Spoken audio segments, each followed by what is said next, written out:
os ríos onde bebí amor. Este é meu novo traballo, que é un disco onde investí moitísimos anos de traballo, de investigación tamén, ata topar unha nova sonoridade partindo da nosa tradición e das atmósferas musicais que nos rodean tamén, e que nos incluen na música.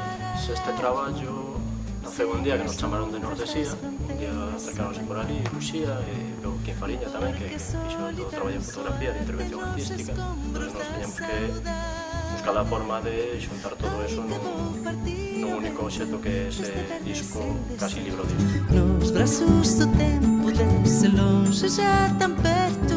Para un traballo discográfico é a primeira vez que fago este tipo de traballo. Normalmente colaboro como músico, non? E, bueno, isto un pouco veu dado así pola amizade que me une a Uxía, non?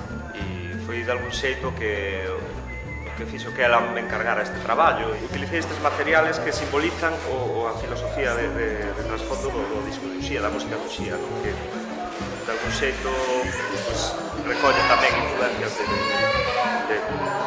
todas as culturas do Atlántico, non?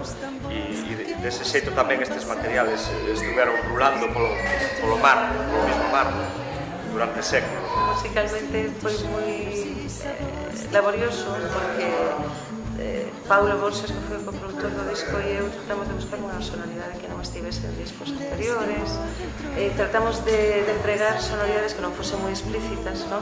Pero tuvera un xeiriño moi fado e de repente que houbera algo de morna, e entón hai cavaquiños en temas tradicionais galegos, instrumentos galegos en temas cunha connotación máis africana, por exemplo, non? Entón, esa conxunción que tamén está nas propias letras das cancións que falamos, das viaxes, dos encontros, da mestizaxe, do que a vida nos brinda. No auditorio vai ser un repaso de toda a miña trayectoria, pero neste caso moi centrada neste último traballo, non?